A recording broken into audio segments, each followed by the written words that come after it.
Hi, I'm Aaron from Knox and we are in the beautiful Sardinia for the launch of the KTM 890 SMT.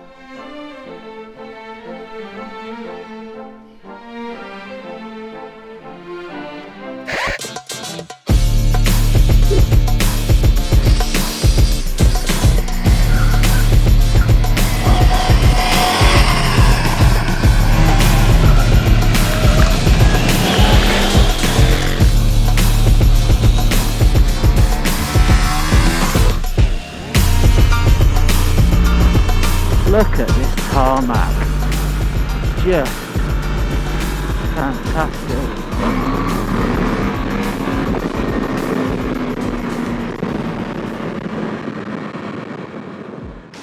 So the KTM 890 SMT, now the first thing I want to talk about with it is that SMT, which is Supermoto Tourer. And obviously the first part of that phrase is Supermoto. Now when I think about a Supermoto, and traditionally what a Supermoto is, it's a motocross bike that weighs 100 kilos, it's got sort of 50-60 horsepower and has got 17-inch wheels with racing tyres on it. This is clearly not a traditional Supermoto. So while in the marketing footage and the campaign that they've got an awesome rider in Chris Fillmore, and he's doing amazing Supermoto stunts like backing it into corners and wheeling on the side of the tyre and stoppies and all that kind of stuff. For me, this bike isn't, you know, a pure Supermoto, but it's capable of some of the features that you would see on a Supermoto. So it's a distant relative to a Supermoto, but is not a pure one. So if it's not a pure Supermoto, what is it then? Well, KTM have been quite clear. This bike is derived from the 890 Adventure. So it shares the engine platform, albeit that it has had some changes for this particular bike. It shares the frame, it shares the dash, it shares the switchgear, basically all of the really well developed things. So in my mind that's a very good thing, because in my book the 890 Adventure, or if you've ridden the Norden 901, they're the very best middleweight adventure bikes on the market. So for this platform, for the 890 SMT, they're starting on a very strong footing. KTM have taken that really beautiful 890 Adventure and they've put 17-inch wheels on the front and rear. They've also matched it with a custom and beautifully set up suspension package and one of the best braking setups that I've ever used on a stock bike. The result, in my book at least, is a bike that I think should be and will be really popular with people, and kind of like the road going adventure bike that people are looking for. So that means unbelievable performance, unbelievable comfort, and very, very good refinement as well.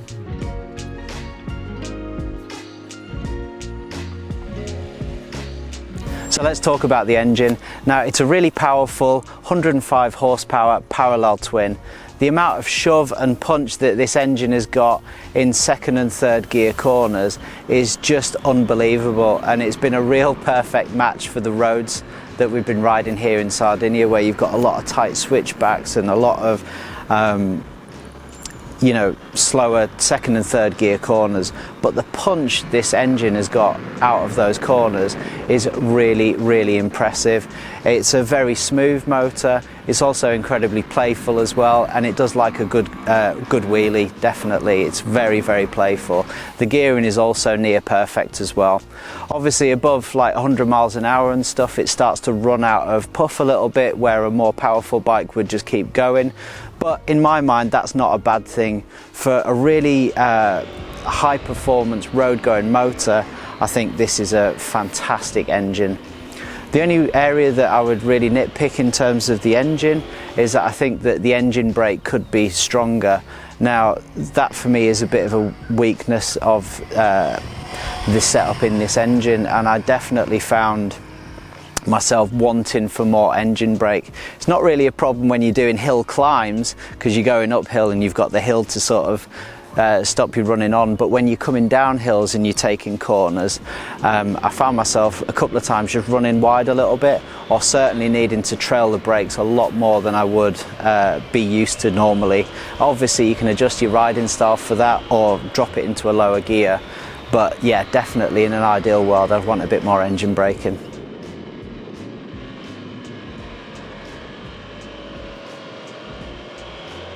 Now I want to talk about the handling. Now it is immediately confidence inspiring and very neutral. You just jump on this bike and you know what it's doing. Now I talk quite a bit about the KTM 890 Duke R and implore people to ride and go and test ride that bike, because it's a bit of an eye-opener of how good a suspension package can feel in stock form if people really put their mind to making it as good as it can be. That bike is unbelievable, and I kind of put this bike in a similar bracket really. It is just a phenomenal setup. I think they've done such a good job with it. It does three things really well for me. The first thing is that it's very plush. See roads like this where you'd be a little bit, you know, if you're on a sports bike you'd be rattling your teeth a bit. On this it just very plushly just rides over them, just like you'd expect an adventure bike to do basically. Second thing is you've got a lot of feeling with this suspension, so I'm always feeling what's going on the tarmac. I'm feeling what the tyres are doing on the front and rear, and I can feel how much grip I've got. That's very good feedback for me. And the third thing it does is have really high performance. So normally when you get like a plush bike, you know, and you start to push it a bit, you'd find that it'd be getting a bit wallowy and stuff.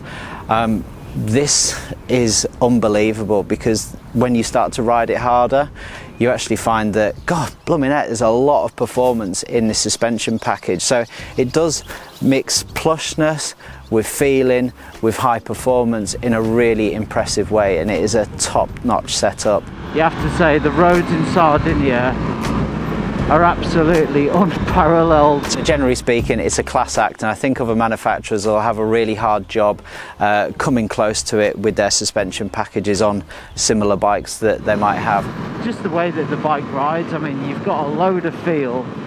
The tyres that it's on, the Michelin Power Cup GPs are fantastic, and you've just got a load of feeling with them. You know exactly what the front tyre's doing, and you've got a good feel of the rear as well.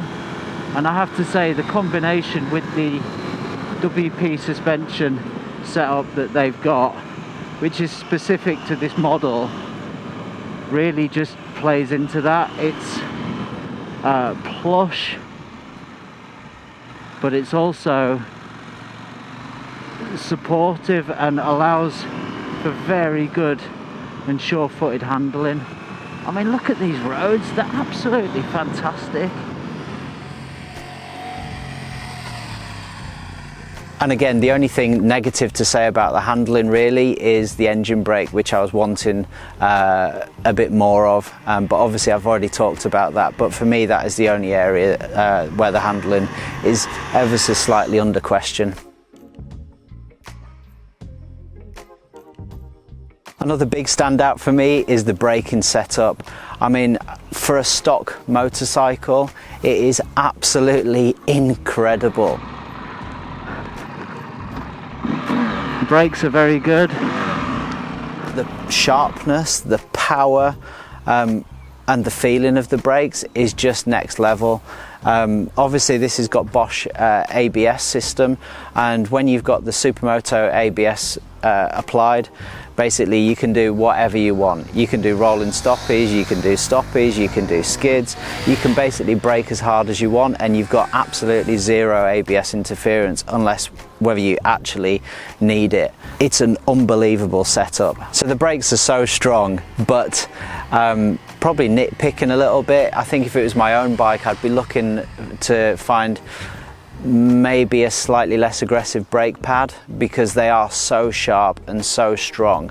And that's really not a criticism as such, because, you know, generally speaking, when you jump on a new bike in 2023 and you know, most of them have not got great brakes, so you're looking for ways to improve the brakes. You know, do I need to change the master cylinder? Do I need to figure out, do I take the ABS pump out, or put different braided lines on, or improve the brake pads and so on? But on this bike, I think the brakes are so strong, I'd be kind of thinking, well, could I find a slightly less aggressive brake pad, basically? But that's not a bad thing, and all it does show is that the hardware and the software that make up this braking system is top notch. This is a sensible bike that you can tour on. I think you could do some serious mileage on it, you could commute on it, you could do all sorts of stuff on this bike. Now, just to talk about comfort really quickly, this for me is a totally long distance motorcycle. You could ride right around the world on this bike. It's so comfortable, the seat's really comfy, there's room for a pillion, you can put panniers on it, you can put loads of luggage, you can probably get heated grips for it as well. It's got cruise control. This is an all around the world motorcycle, and apart from a 21-inch wheel or a 19-inch front wheel, basically it's very, very similar to an adventure bike, but obviously it's road derived. So comfort wise and refinement wise, it is absolutely fantastic. It's very smooth, it's very easy to ride. You can just jump on this bike and go.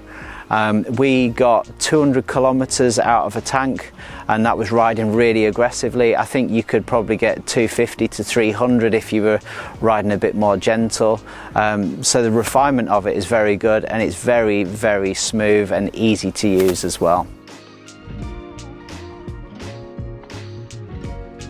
On the electronics front, obviously they're KTM electronics, so if you've ridden a modern KTM bike, they're pretty similar across the board. So you've got a street mode, you've got a rain mode, and you've got a sport mode as well, and you've also got the track mode that is part of their track pack. Obviously we've got the Bosch ABS system, which is totally top notch. A part of the track pack, you get the quick shifter up and down. Just a quick note about the quick shifter. I think it's pretty good. I think on the upshift it's really nice. I think definitely on some of the downshifts I've found it wanting a little bit of quality. It doesn't always blip down the nicest, and I felt certainly my quick shifter on here getting stuck a couple of times as well, and just being a bit reluctant to shift down. Probably just lacking a little bit of quality really on the quick shifter front. Probably one or two misses on the electronic front in my book is that it's not got, or it doesn't seem to have a separate anti-wheelie mode in comparison to the traction control. So if you want to pull a wheelie like you would as a Supermoto bike, you have to fully turn traction control off. Now I know that KTM do have that on some of their other models, like the Super Duke R I think has it, and I think the 890 Duke R has a separate anti-wheelie mode as well. So for me that's a little bit of a miss. The other thing to say about electronics is that the bike is obviously 12.5 grand in the UK, but to get the track pack you're going to have to pay another 850. For me personally, I wouldn't consider buying it without the track pack, so more consider it as a 13.5 grand bike, give or take a few hundred quid. And we're in business. So on to the summary. For me, the KTM 890 SMT is an absolutely fantastic new addition to their range, and I think a lot of people are really going to enjoy riding it. In my opinion, kind of forget the pure Supermoto type of language and feelings and stuff like that, and think more of it as a super high performance adventure bike that is able to perform at a really high level, but is also really comfortable, really refined, and just does a great job of pretty much everything that you can chuck at it on the road. And I think a lot of people are going to really enjoy it. So I hope you've enjoyed this video. Please like, comment, subscribe. Check out all the Knox gear that we've used to protect ourselves on test, and we'll see you next time.